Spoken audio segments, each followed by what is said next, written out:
Foi mais forte que eu.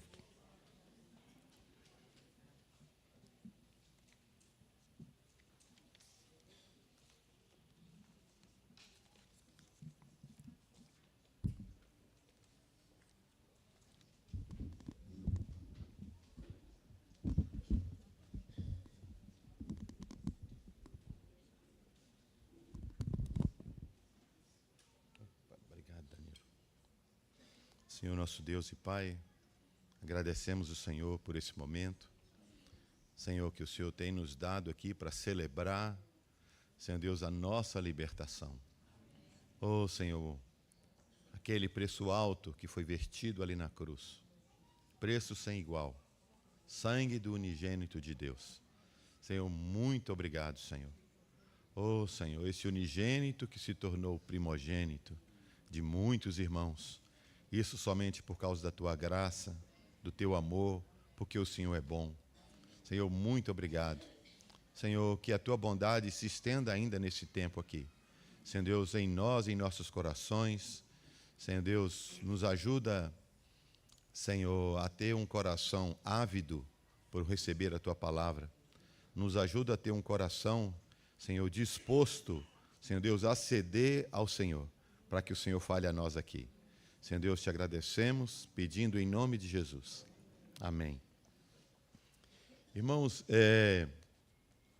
vou repetir o que eu falei aquele domingo passado. A gente tem bastante lugar aqui, mais aqui na frente. Então, se alguém ficar muito do lado, pode não ver, que eu vou passar depois. Tenho a intenção de passar um videozinho. Tem umas 2 imagens, então pode ser que alguns não vejam bem e fique prejudicado na visualização depois, tá bom? Então, se alguém quiser fazer a modificação aí de assento de lugar, pode fazer. Semana passada, eu comecei falando, então, sobre o tabernáculo ali no deserto. Um objetivo que a gente tire um entendimento, que a gente tenha clareza, uma clareza maior do Evangelho, naquilo que foi colocado de uma forma didática para nós, pelo Senhor, na figura do tabernáculo. Então, eu estou optando por primeiro apresentar o material e depois, então, a mobília, né? E a construção. É importante porque, sabendo sobre o material, já vai nos abrir os horizontes para compreender a mobília e também a construção, a casa. Falamos, então, na última semana sobre a prata, que é a base da nossa redenção, né? Nele fomos criados, nele tudo subsiste. Ele é aquele que sustenta todas as coisas pela palavra do seu poder. Agora, a gente quer dar mais seguimento. Não vou tentar não me deter muito nos assuntos, porque são muitas coisas, muitos detalhes. Também não tenho condição de exaurir o assunto. Quem sou eu? Preciso de todos os salvos para isso, né? Para compreender o amor de Deus, a gente precisa de todos os crentes. Mas essas mensagens, irmão, ela tanto aplica a nós, quanto aplica ao Senhor Jesus. Eu falo sobre a casa, sobre o material. Vai depender do enfoque que vai ser dado. A gente está tentando colocar um enfoque aqui mais sobre o Senhor Jesus. Tá bom? Então, temos uma figurinha aí, não tem, Manu? Uma árvore. Queria que os irmãos olhassem para essa árvore. Essa é a árvore da acácia. É dessa árvore que vai sair a madeira para o tabernáculo. Os irmãos vão perceber que essa árvore não é uma árvore muito grande. Se fosse nós, íamos querer talvez para tirar uma madeira boa, né? Os pranchão, algumas outras árvores aí. Um ipê, né? É, aquela peça ali grande que nós colocamos em cima do portão ali. Olha essas madeiras, irmão. Você está entendendo? Mas nós estamos falando de o povo no deserto, e eles vão tirar madeiras de mais de 2 metros, pranchão, com coisa de 60 a 70 centímetros de largura. Então, imagina que de uma árvore dessa você conseguir coisas assim. Então, realmente, o Senhor fez provisão para si mesmo. Né? Essa árvore, ela dá, geralmente, no mais alto dela, 5 metros. Então, você vê que o Senhor proveu para si o cordeiro, né? No caso, proveu para si a acácia. Então, essa é a árvore de acácia. Não dá para ver na figura, mas ela também tinha espinhos. E essa árvore de acácia, ela é uma árvore do deserto. A acácia é uma árvore do deserto. Cerca de 90% do que se fala na acácia na Bíblia está relacionada com o tabernáculo. As outras vezes que vai mencionar são de fatos que aconteceu nesse lugar onde o povo andou habitando e que, por acaso, né, os acasos de Deus, chamava Vale das Acácias. Né? Então, era uma floresta de acácias. Ali o Senhor proveu para si toda a madeira que ele precisava. Essa é a acácia. Lembra que é uma árvore do deserto. Ela tem as suas características. Êxodo 25, 13, nós vamos ler.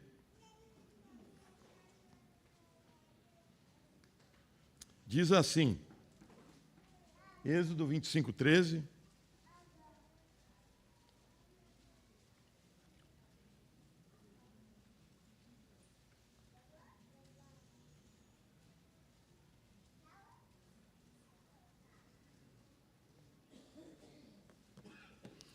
Farás também varais de madeira de acácia e as cobrirás de ouro. Esse versículo é só para mencionar que um dos utensílios também foi feito com a madeira de acácia. Poderia estar falando aqui de outras peças que também tinha a madeira de acácia. Mas é só para os irmãos lembrar que a construção teve madeira de acácia.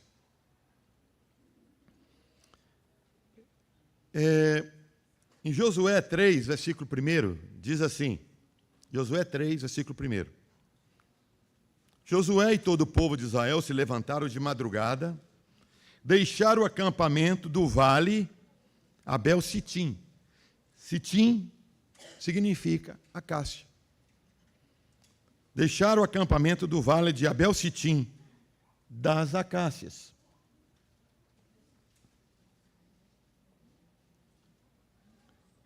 Nas campinas de Moabe. Os irmãos lembram de algo que aconteceu na Bíblia nas campinas de Moabe? O povo de Deus andando, os moabitas atacaram os mais fracos que estavam marchando naquela caminhada. E teve ali um pecado. Pecado que fez o povo de Israel cometer com os moabitas. Então, nesse vale também aconteceu essa história. Esse vale aí. E se dirigiram até o Jordão antes de atravessar o rio. Eles acamparam ali. Essa segunda menção fala quando eles vão para entrar na terra. Então, também passaram no Vale das Acácias. A acácia tem uma característica muito grande sobre a durabilidade dela. Uma árvore muito dura.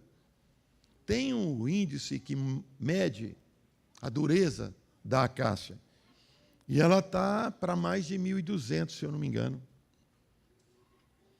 E ela é meio que comparada com a dureza de um jacarandá brasileiro. Muito dura a árvore, muito dura. Madeira muito densa. Então, irmãos, essa durabilidade, agora falando de durabilidade, da acácia, faz com que ela suporte as intempéries do deserto. Ajuda essa madeira a suportar aquele clima do deserto. Sem apodrecer, sem se destruir. Né? A gente aqui, em Belo Horizonte, a gente tem visto algumas árvores que foram plantadas na rua, elas crescem muito rápido, mas começa a cair sozinha, apodrece demais. Ela não tem uma densidade muito boa. Então, é uma madeira fraca. E a acácia também, ela tem uma propriedade natural dela, tipo uma resina na sua madeira, e isso ajuda a ela na dureza e também na resistência de animais, insetos, cupins, comer essa madeira.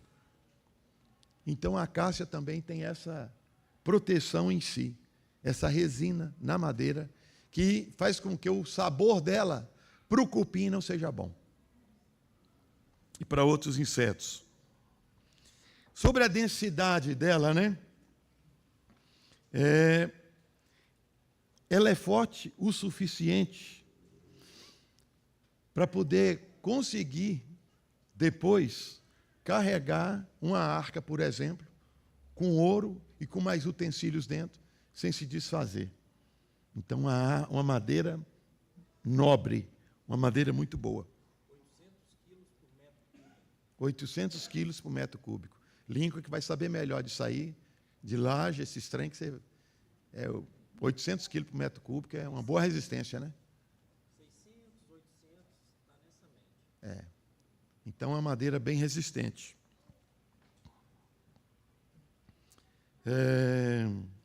Agora, ela tem uma característica que, embora seja muito dura, ela também não é tão pesada. Essa é uma característica da acácia. Então, imagina se ela fosse tão pesada que depois, para carregar essa mobília, ia ficar um negócio bem mais difícil. Ela tem essa característica também, de aliar leveza com dureza da madeira. E essa dureza dela se dá porque ela cresce lentamente. Ela não é uma árvore que cresce rápido. Não, ela demora, o crescimento dela é lento. Então, isso vai dando a ela coesão na madeira. A madeira é uma madeira bem constituída, né? Então, ajuda muito a essa madeira na sua resistência também. Como já disse, ela era encontrada na região do Sinai, né? E a aparência dela não parece um pé de manga, não parece um pé de jaca. Quando se olha para ela, você vai ver muito galho seco, porque nós estamos falando de deserto, lugar de pouca água, escassez. Então, ela tem a sua função. Essa é a árvore de acácia, essa é a madeira de acácia. Gostaria que a gente lesse em Isaías 53 alguma coisa que nos faz compreender um pouco sobre essa árvore da acácia.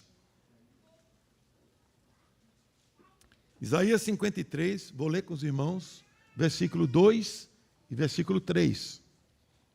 Diz assim, essa versão aqui que eu estou lendo é a King James. Ele cresceu diante dele, falando de Jesus diante de Deus. Ele cresceu diante dele como um broto tenro, um broto novinho que está saindo. E como uma raiz saída de uma terra árida e estéril. Ele não aparentava qualquer formosura ou majestade que pudesse atrair os seres humanos. Nada havia em seu aspecto físico pelo que pudéssemos ser cativados. Pelo contrário, foi desprezado e rejeitado pelos homens. Viveu como um homem de dores. Experienciou todo o sofrimento. Caminhou como alguém de quem os seus semelhantes escondem o rosto. Foi menosprezado. E nós não demos à sua pessoa importância alguma. A árvore da acácia, descrita na pessoa do Senhor Jesus no livro de Isaías. A raiz de uma terra seca. O que tinha nessa terra para dar vida ao Senhor? Nada. Mas Deus proveu aquele que viria em circunstâncias adversas que não contribuía para ele realizar o propósito de Deus. Ele veio nessa terra e foi fiel até a morte. Não havia nada que desejasse. As pessoas antes, pelo contrário, quando ele foi falar alguma coisa, eles conhecendo o povo de Caná, daquela região, eles conhecendo a história da família, você sabe o que eles falaram para Jesus? Deixa eu te contar um negócio, porque você está esquecendo. Nós não somos filhos de adultério. Foi isso que eles falaram para Jesus. Insinuando com isso. Eu sei quem é seu pai, tá bom? Eu sei sua história, conheço a sua história, o negócio de sua mãe que engravidou. Eu sei dessa história. Era isso que ele recebia. Era afronta.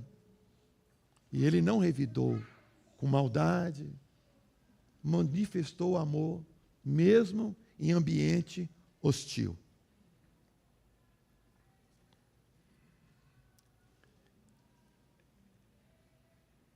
Nós vamos entender a importância de termos um homem como Jesus. Irmãos, nos textos bíblicos, quando nós lemos, nós começamos a perceber que a Bíblia já nos relata que não havia nenhum justo, nenhum sequer. E então o Senhor prepara para si esse homem, Jesus, que teve que nascer daquela mulher, sem a participação do homem, para que não houvesse contaminação, para que não houvesse o pecado, para que não houvesse a continuidade da raça de Adão e Eva. Por isso que ele é a semente da mulher. Ele traz em si a figura do homem, mas não traz a natureza caída do homem. Se ele fosse filho da Maria e do José, por melhores que fossem esse casal, Maria e José, eles contaminariam a criança, por ser filhos de Adão, que foi vendido ao pecado. Então ele tinha que vir como homem, para como o homem representar a raça humana e assim poder remir, pagar o preço daquele parente que tinha se vendido e não tinha como ser resgatado. Jesus, como homem, pôde se candidatar, aparecer na posição de quem pode redimir o homem caído. Só ele poderia fazer isso. Porque na condição de homem, porém sem pecado, ele poderia se oferecer a Deus como oferta pelo pecado. Ninguém mais podia fazer isso. Por isso que o sangue dele é precioso. Por isso que ele é o amado. É porque ele é o único entre os milhares. É ele. Mas olhando, não havia beleza nem formosura. Mas Deus olhando, ele dizia: nele está todo o meu prazer. Então, ele veio e cumpriu a sua parte como homem. E a Bíblia diz que ele foi até a morte, e morte de cruz. Pelo que Deus o exaltou, sobremaneira, e lhe deu o nome que está acima de todo nome, para que ao nome de Jesus se dobre todo o joelho. Aleluia. Essa é a importância da acácia. Vamos para o bronze? O bronze, ele é o resultado da mistura entre o cobre e outras ligas. Faz exatamente isso para aumentar até mais a dureza do bronze. O bronze, ele tem como uma das suas características a resistência dele ao fogo. O bronze, o ponto de fusão dele é 1000 e alguma coisa graus. 1000 e vai uma água fervendo, aproxima-se de 100 graus. O bronze, para fazer aquilo que a água faz no fogão, ferver, entrar em ebulição, ele precisa de mais de 1000 graus. Então, dos metais, é um dos mais que suporta o calor.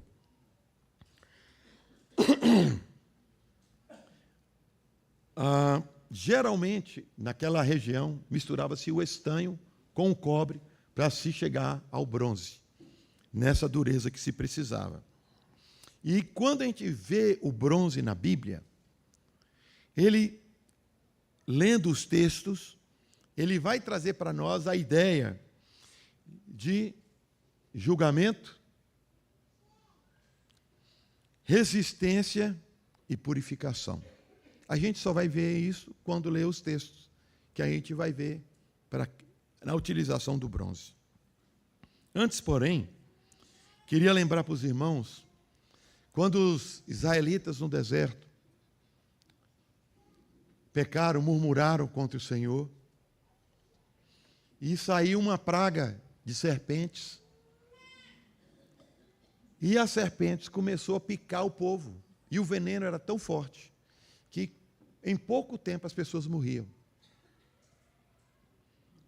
E então, Moisés foi ao Senhor, e o Senhor virou para Moisés e falou assim: Moisés, faça uma serpente de bronze, pega o bronze e faça ele como uma serpente, faz uma serpente de bronze, prega num madeiro e levanta.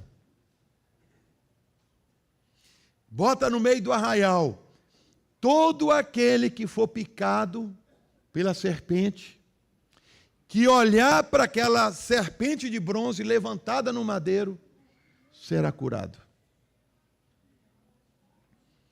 Exatamente o que aconteceu depois de um tempo. Mas vamos para os textos. Números 21, versículo 9, diz o seguinte: Moisés modelou a figura de uma serpente em bronze e a colocou no alto de um poste. Sempre que alguém era mordido por uma daquelas cobras venenosas e olhava para a figura da serpente de bronze, ficava curada e permanecia viva. Agora vamos para João, Evangelho de João, capítulo 3, versículos 14 e 15. Diz assim: Só para a gente ver o paralelo da serpente no deserto, porque senão a gente fica achando que é só história no deserto. Não, irmãos, o que foi escrito no Velho Testamento foi para o nosso ensino, é para nós aprendermos na revelação do Senhor sobre Jesus. Então diz assim, João: assim como Moisés levantou a serpente no deserto, olha, da mesma forma que aconteceu no deserto, presta atenção, desse mesmo modo é necessário que o Filho do Homem seja levantado, para que todo o que nele crê não pereça, mas tenha a vida eterna. E quem falou isso foi o próprio Senhor. Porque o versículo seguinte é aquele que todos nós conhecemos aqui. Porque Deus amou o mundo de tal maneira que deu seu Filho unigênito, para que todo aquele que nele crê não morra, mas tenha vida eterna. A serpente de bronze no deserto, Jesus na cruz fala da mesma coisa. É a figura e a realidade. É a sombra e o cumprimento.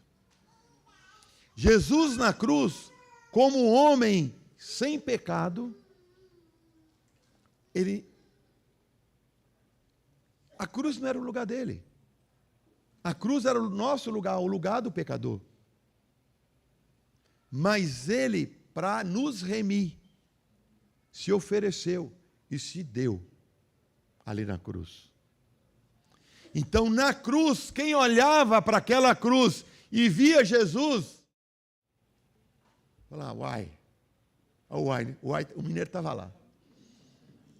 Uai, é o Filho de Deus, o sem pecado, mas na cruz só fica quem tem pecado. Que incoerência, hein? Desça da cruz e creremos em ti. Todos que olhavam para ele na cruz, via um malfeitor. Por isso que a Bíblia diz que ele foi contado com os malfeitores.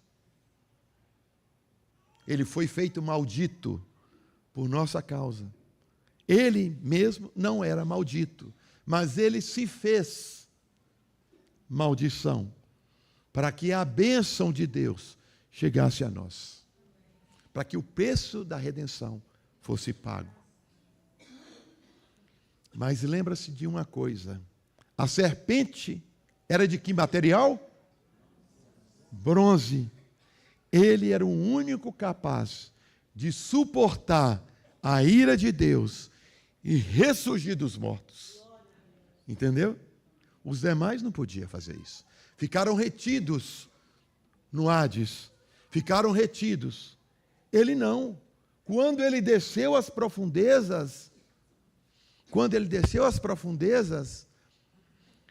que foram ler qual que é o seu crime, ele não tinha pecado. Ele não tinha pecado. A morte não podia mantê-lo naquele lugar, porque ele não tinha pecado. Por isso Deus o resgatou, o retirou da morte. E esse mesmo Espírito que tirou a Jesus da morte, um dia vai tirar a cada irmão, a cada irmã da morte. Porque vai estar em nós, na plenitude, a vida de Deus. Não haverá pecado, nada mais vai reter o povo de Deus. De forma que a igreja vai subir. É o mesmo, a história é a mesma. Por isso, irmãos, que hoje, quando celebramos a ceia, não é baseada em nossa justiça, mas é no bronze daquele que suportou o fogo e saiu vitorioso do outro lado. Entendeu? Ele se tornou a nossa justiça. Gostaria então de ler com os irmãos agora em Êxodo 27.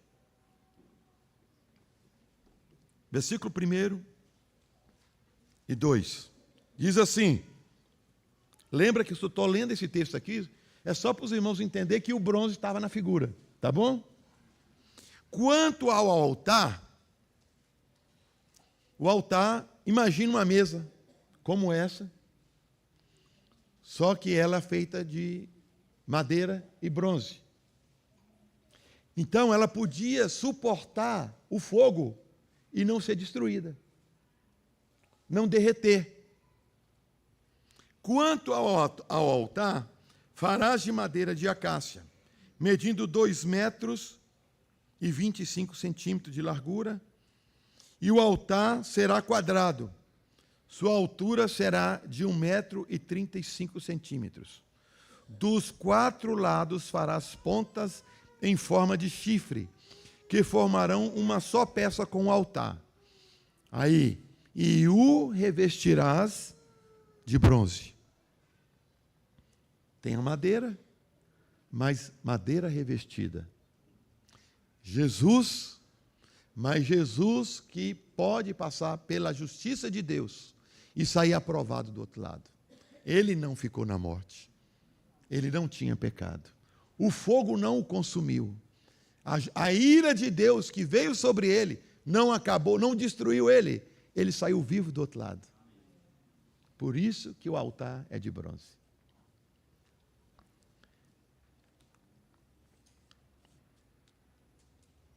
Irmãos, é muito interessante que esse altar dos holocaustos, onde o sacrifício pelo pecado era oferecido, fala disso, do julgamento. O bronze na figura de algo que está sendo julgado, mas ele não se destruiu. Ele não foi corrompido. Ele permaneceu intacto. Por isso que o bronze fala do julgamento, né, na pessoa de nosso Senhor Jesus. Ele suportou o julgamento divino sobre o pecado. Quando o Senhor, agora no fim, vier julgar a terra vai ser destruída. A Bíblia fala em alguns textos e também em Pedro que esse céu e essa terra que agora existem passarão, serão desfeitos. Diz assim, os elementos se desfarão abrasados. Eles não têm o bronze de Cristo. A igreja vai ser tirada, porque ela tem o bronze de Cristo. Mas esse mundo vai ser consumido na ira. O julgamento, como foi lembrado aqui no início, o julgamento que veio sobre o Egito, que fala do mundo, o julgamento que virá sobre esse mundo é para acabar com o mundo. Quanto aos israelitas, em sua casa havia luz em meio às trevas. Quanto à igreja, será tirada e arrebatada para estar com o Senhor nos ares. É a mesma figura. Sobre a resistência, né? O bronze resistia ao calor intenso dos sacrifícios. Como eu falei, nessa questão do julgamento, na figura do pecado, somente quem tem Cristo passa. Irmão, preste atenção numa coisa. Quando você olhava, porque no altar, por exemplo, você tinha 2 coisas ali estranhas. Só Deus para fazer isso. E aí a gente vai entender a razão e o porquê. Eu tenho ali aquela mesinha que está ali sustentando aquela televisão. Aquela mesinha é de madeira. O altar era a mesma coisa. Era uma mesa feita de madeira de acácia. Aquela mesa que foi construída de madeira de acácia, ela tinha um objetivo. Ela ia servir de altar de holocausto. O altar de holocausto, irmão, é um lugar aonde ia botar fogo para queimar as coisas. Fazer uma fogueira ali em cima. E ali estava a madeira de acácia para estar naquele lugar. Mas aí vem o detalhe. Aquela mesa foi toda revestida de bronze. Aquela mesa que não aguentava os 100 graus para queimar, ela queimaria rápido. Agora ela recebeu uma camada de bronze. E então, quando aquele altar agora estava em funcionamento, você tinha, olhando por fora, você via uma mesa de bronze, mas dentro dela tinha uma natureza humana. A madeira de acácia estava por dentro. De forma que o bronze a protegia. E ela, no seu exercício, na sua função de altar, não era consumida. Ela permanecia intacta. Por isso, irmãos, que o nosso Senhor Jesus, Ele veio, passou pela ira de Deus.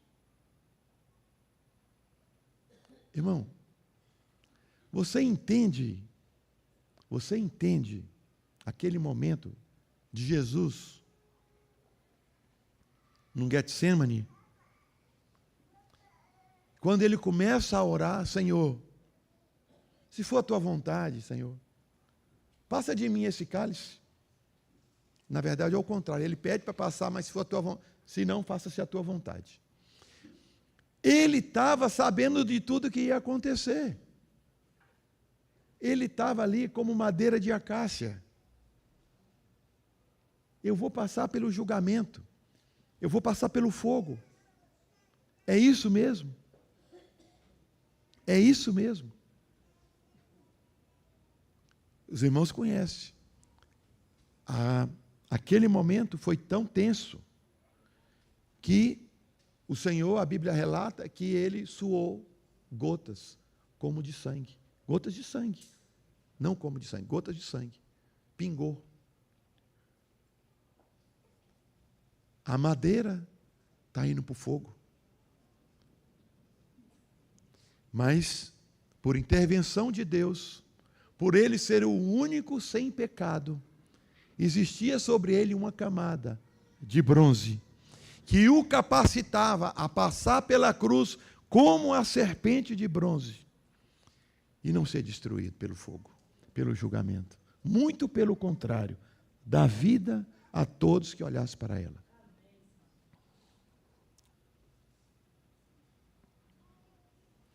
Êxodo 27, versículo 1 e 2 diz assim: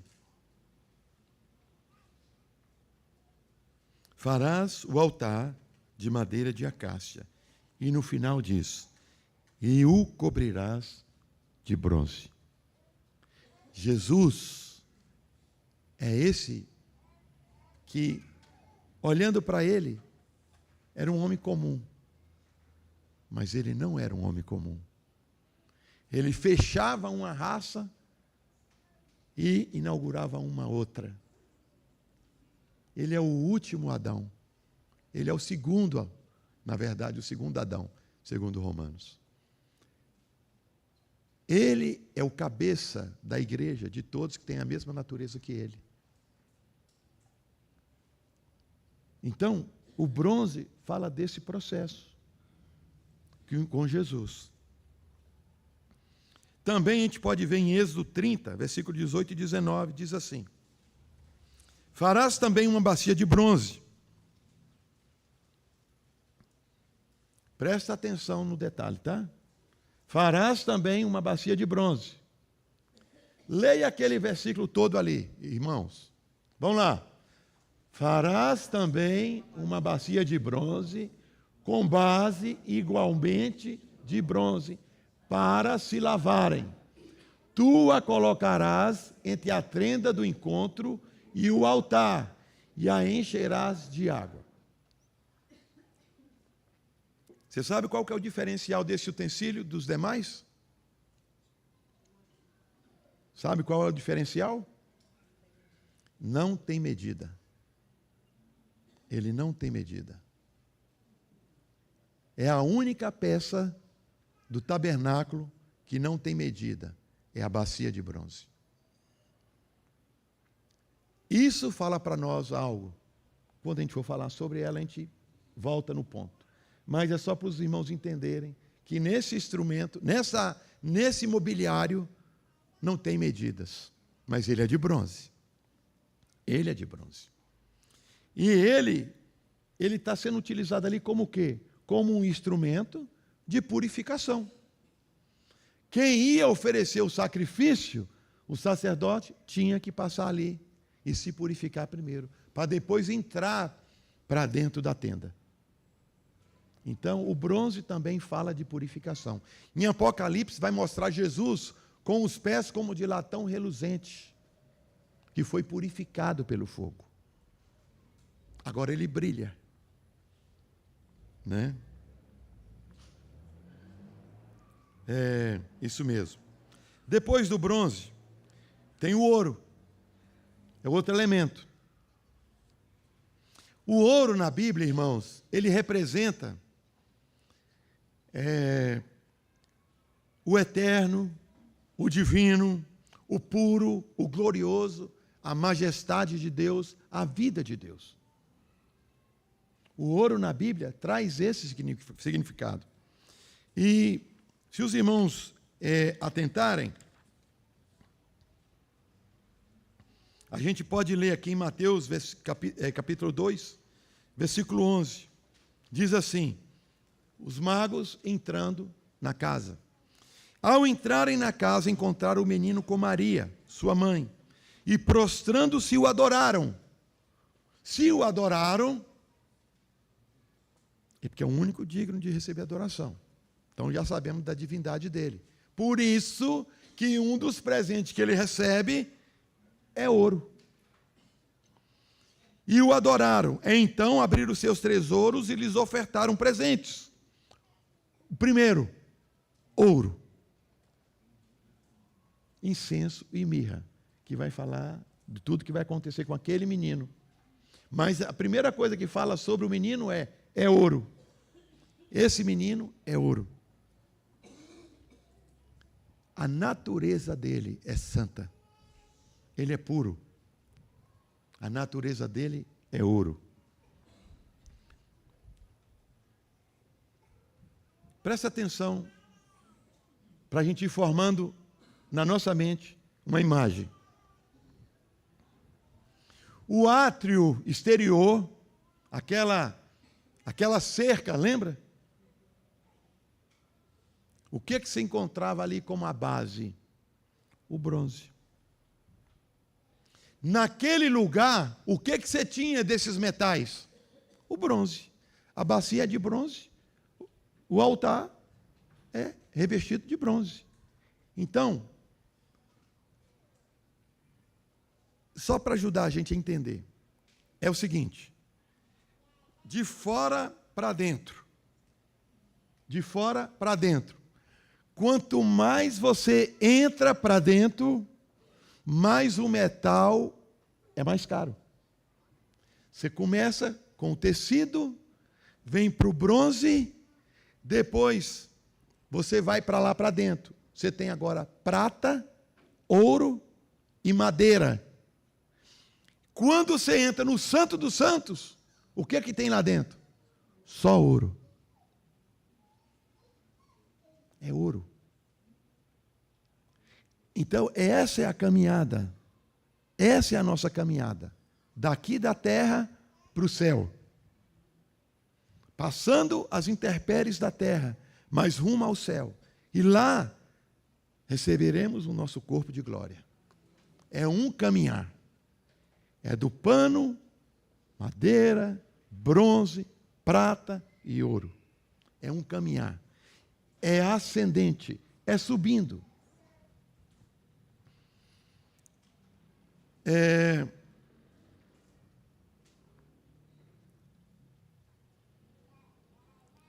Eu ia falar mais sobre o ouro, mas não vou falar mais não, porque depois, nas peças, a gente comenta. Quero falar agora para os irmãos sobre esse último elemento, o linho.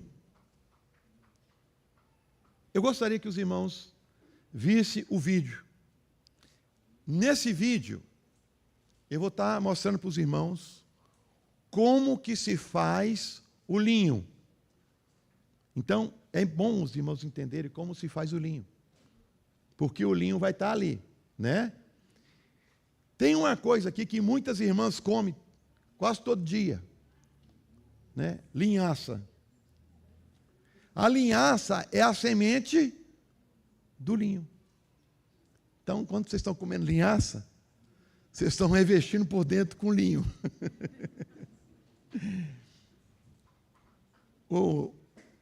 Todo o processo por que passa a planta do linho tem um objetivo: extrair da planta o linho. Para isso, vocês vão ver todo o trabalho que é feito com aquela planta, com um objetivo só: de destruir tudo que está em volta do linho, para que o linho possa ser aproveitado e possa fazer uma veste de valor. O valor do linho na época romana, eles falam que era para mais de $5.000 hoje. Entendeu? Quem podia vestir de linho era pouca gente. A pessoa ficava uma vida trabalhando o processo, era o ano todo trabalhando para produzir o linho. Ele não é uma coisa igual hoje, se faz rápida, é lento o processo. Porque tem que quebrar a casca. E no processo de quebrar a casca para extrair o linho que vai fazer o tecido, tem apodrecimento, tem odores, tem várias coisas. Para no final, depois de purificado, ter então uma peça de linho. Pode passar, Manu, por favor, o vídeo. Não tem áudio, os irmãos vão ser somente as imagens. É o ciclo do linho.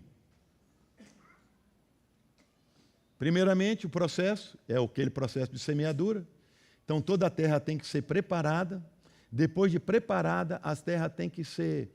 eles passam tipo um rastelo para tirar outras impurezas, para que não venha contaminar o plantio do linho, né? Depois de um tempo, o linho vai então crescer, e quando ele está pronto, no momento do amadurecimento, ele vai ser todo arrancado, né? Então, arrancado e feito pequenos feixes. Esses pequenos feixes que vão ser tirados ali, depois eles vão ser juntados num lugar para que o processo continue. Lembrando que os 3 primeiros processos acontecem tudo no mesmo dia. O arrancar, né? Juntou ali o material. Esse ripado é como se passasse em um garfo, né? O objetivo disso é tirar as sementes, tirar a fruta e ficar somente os galhos, para depois, então, quando a castanhazinha, né, ela amadurecer, tirar a linhaça lá de dentro, para plantar no próximo ano. Então, depois, aí o pessoal está tomando café, mas vamos voltar. Depois que faz tudo isso, esse material é então esparramado para secar. Ele vai passar pela primeira seca, então aí ele vai passar por esse primeiro processo. Depois, eles vão ajuntar, presta atenção, vão bater para quebrar um pouco daquela madeira. Então, vão bater até quebrar aquilo ali. Depois tem o penteado. Só um pouquinho, para um pouquinho, Manu.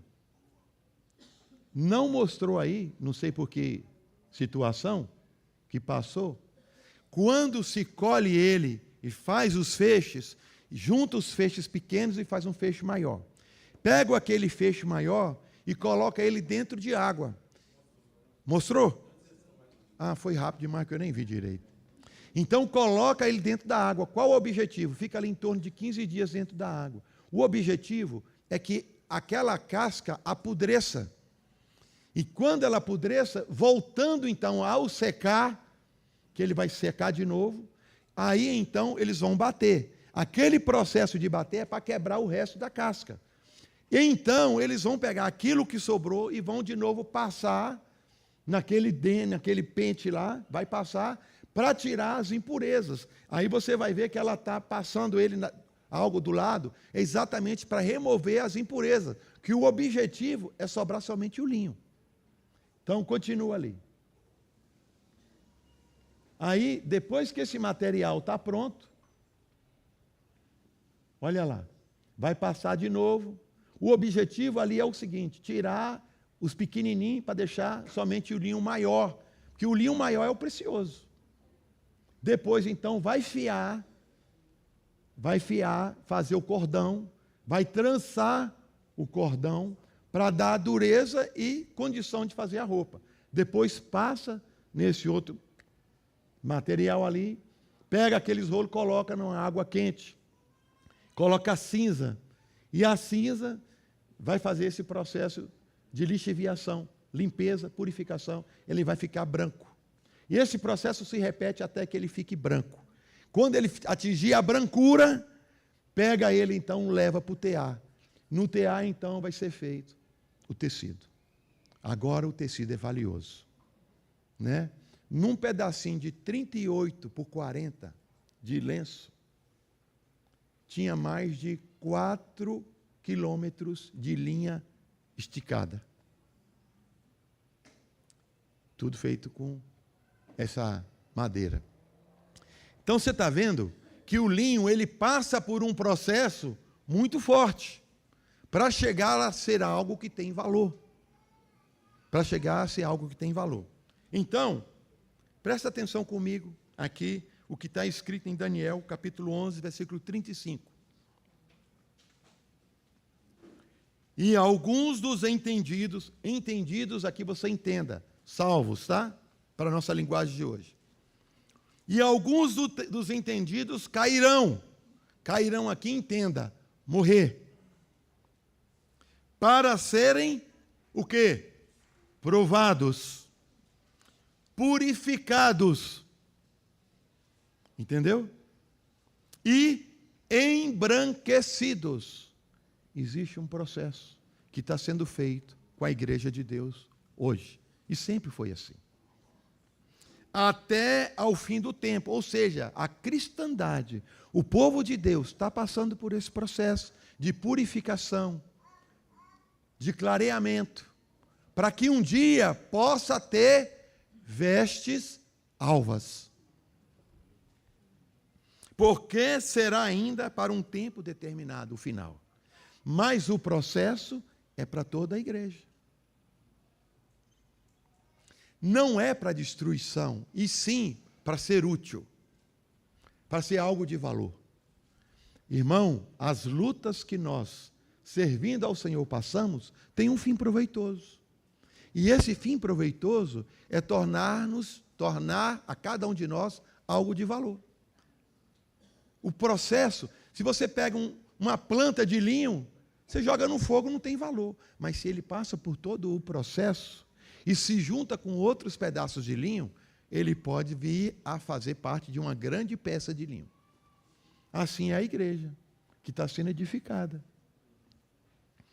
Daniel 12, versículo 9 e 10, diz assim: E ele disse, vai Daniel, porque estas palavras estão fechadas e seladas até o tempo do fim. Presta atenção aqui. Muitos serão purificados e embranquecidos e provados, mas os ímpios procederão impiamente. E nenhum dos ímpios entenderá, mas os sábios entenderão. A igreja está passando por um processo. A igreja está passando por um processo. Tudo me é lícito, mas nem tudo me convém. A igreja está passando por restrições, por causa do nome do Senhor. Jesus falou naquela oração em João 17, é por eles, Jesus está indo para a cruz, irmão. Como diz o outro, no final do jogo, mas muito importante, porque tem o gol, né? Ele diz, é por eles que eu me santifico. É por eles, é pela igreja, é por cada um de vocês, eu incluído. Jesus falou, é por eles que eu me santifico. Olha, Jesus foi até a morte, e morte de cruz. Obedeceu ao Pai até o finalzinho, desde o início até o finalzinho, para no final ser esse linho pronto e valioso para ser usado. Aí você vai ver que uma das roupas que ele usava era de linho. Aquilo já falava, já prefigurava, já falava de alguma coisa. Só que Jesus tem uma coisa: o linho que vai ser utilizado no átrio, na tenda, é torcido. Ele não é de um fio só. Isso mostra a natureza humana e a natureza divina em Jesus. Aquele lençol branco, ou aqueles outros tecidos da tenda, todos eles eram de linho torcido. Falava de Jesus como homem, mas não somente como homem, o homem do céu, o homem celestial, o homem que veio para pagar o preço. João, capítulo 1, versículo 14. Presta atenção. E o Verbo se fez carne. Ele era o Verbo de Deus, a palavra. Disse Deus, haja. Ele é a palavra. Nada foi feito sem ele. E tudo que foi feito por intermédio dele. Ele é o Verbo de Deus, ele é a palavra, a que dá ação, a que faz as coisas acontecer. É ele. Aprove a Deus isso. O Verbo se fez carne e habitou entre nós. Como é que ele habitou entre nós? Primeiramente na tenda, a figura da tenda. Hoje ele habita dentro de nós. E habitou entre nós. E vimos a sua glória, como a glória do unigênito do Pai, cheio de graça e de verdade. Falando de Jesus, esse linho perfeito. Apocalipse 19, versículo 7. Fala assim, sobre a pureza e justiça. Diz assim: alegremo-nos e exultemos e demos glória a Ele. Irmão, presta atenção na figura. Está derretendo tudo. Está acabando tudo. O Redentor chega. O que você acha que a igreja vai fazer? Chorar? Lamentar ou se alegrar? Hein? Se alegrar, irmãos. A Bíblia diz, quando vide todas essas coisas acontecerem, levantai os vossos olhos para o céu e exultai, regozijai, porque chegou a vossa redenção. Então, o que diz aqui em Apocalipse 19, versículo 7? Alegremo-nos e exultemos e demos glória a Ele, porque chegou a hora das bodas do Cordeiro. Aleluia. Você entende que para entrar nas bodas do Cordeiro tem que ter veste? E não é qualquer veste, é veste de quem vai entrar para a festa.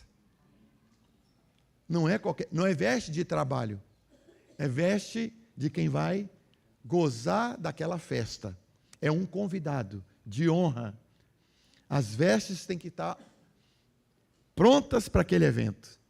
Tem que estar limpa, tem que ser, não pode ser qualquer pano de chão, não. Tem que ser um negócio a caráter. Chegou a boda do Cordeiro e sua noiva já está preparada para vestir-se. Foi-lhe providenciado o quê? Linho fino. Essa é o que Deus está costurando e está fazendo em cada um de nós hoje. Se você não entende o processo que você está passando, naquela figurinha dá para estar ainda. É penteado mais de uma vez para arrancar a casca. É deixado para apodrecer, para perder a dureza. Leva a cacetada para poder quebrar aquela sujeira. Depois passa de novo um esfregão para arrancar. É um processo. Mas você sabe o que é bom nesse processo? É que o nome do seu Senhor é Emanuel. Deus conosco. Então a gente não passa sozinho esse processo. Ele passa com a gente. Quem faz o processo é Ele, é o Espírito Santo. Ele não é mau, Ele é bom. Eu sei que pensamento tem a vosso respeito, né? Nunca se ouviu dizer de um Deus que trabalha por aqueles que nele esperam. Ele faz isso. Ele é bom, porque Deus é bom, Ele amou o mundo. Porque Ele amou o mundo, Ele se deu para salvar, para redimir. Ele veio e comprou o que já estava no lixo, para fazer algo precioso. E vai botar em nós, e está trabalhando o processo de linho fino em cada um de nós, para a gente um dia ser apresentado a Ele como o quê? Noiva. Irmão, você sabe o que é isso? Você não tem valor, eu não tenho valor. E um dia farei parte desse corpo glorioso, a noiva do Cordeiro.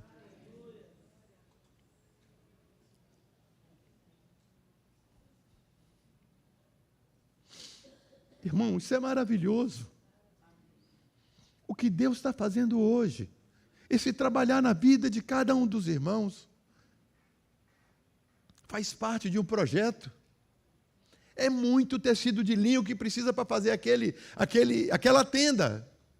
É mais de 90 metros. É muita coisa. Por isso que precisa de todos os cristãos, os que vieram desde o princípio até aqueles do fim. Todos os crentes têm que ser contados nesse mesmo tecido. Vestidos de linho fino. Passaram pelo processo, foram purificados, foram alvejados, foram trançados, junto com Deus, para ser utilizado como instrumento de glória. Foi-lhes providenciado linho fino, puro e resplandecente. O linho fino representa os atos de justiça dos santos. Não despreze, irmão, não desprezemos o processo. Como diz aquela música da Maria Massal, é o processo. Você chama de angústia, de sofrimento, mas Deus chama de processo.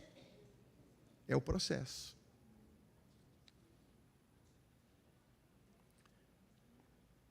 O linho fino, torcido no tabernáculo, aponta, presta atenção, a pureza perfeita de Cristo,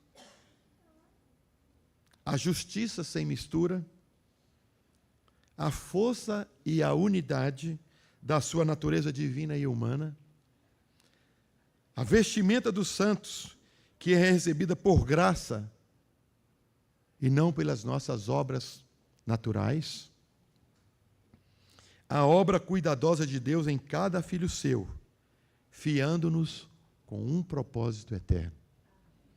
Esses são os elementos. Depois a gente entra, então, na utilização desses elementos, naqueles utensílios, naquela mobília. Tá bom? Que o Senhor nos abençoe e nos ajude, né? Irmãos, leia, estude esse assunto. Tem riqueza demais para a gente aprender, né? Tem muita riqueza para a gente aprender de Cristo, sobre esse processo todo que nós estamos envolvidos. Então, leia esse assunto, leia com outros olhos, né? Leia tentando buscar encontrar o Senhor nele. Tenta se ver ali, aonde que o Senhor está trabalhando comigo nesse processo, aonde que eu sou um instrumento, aonde que o Senhor está fazendo alguma coisa. Eu sei que é preciso ler a palavra para primeiro aprender. A Bíblia fala que a gente tem que encher da palavra. Mas leia com cuidado, não leia correndo. Leia com cuidado, tentando compreender, ver a Cristo nas Escrituras. Aí você vai ver que a figura fica muito mais bonita. Senhor, nosso Deus, nosso Pai, agradecemos a Ti por esse momento. Senhor, complete em mim, nos meus irmãos, a Tua palavra. Senhor, revela-nos cada dia mais, Senhor, sobre esse projeto maravilhoso, grandioso, esse projeto eterno que o Senhor nos incluiu. Senhor, te pedimos, agradecidos em nome de Jesus. Amém.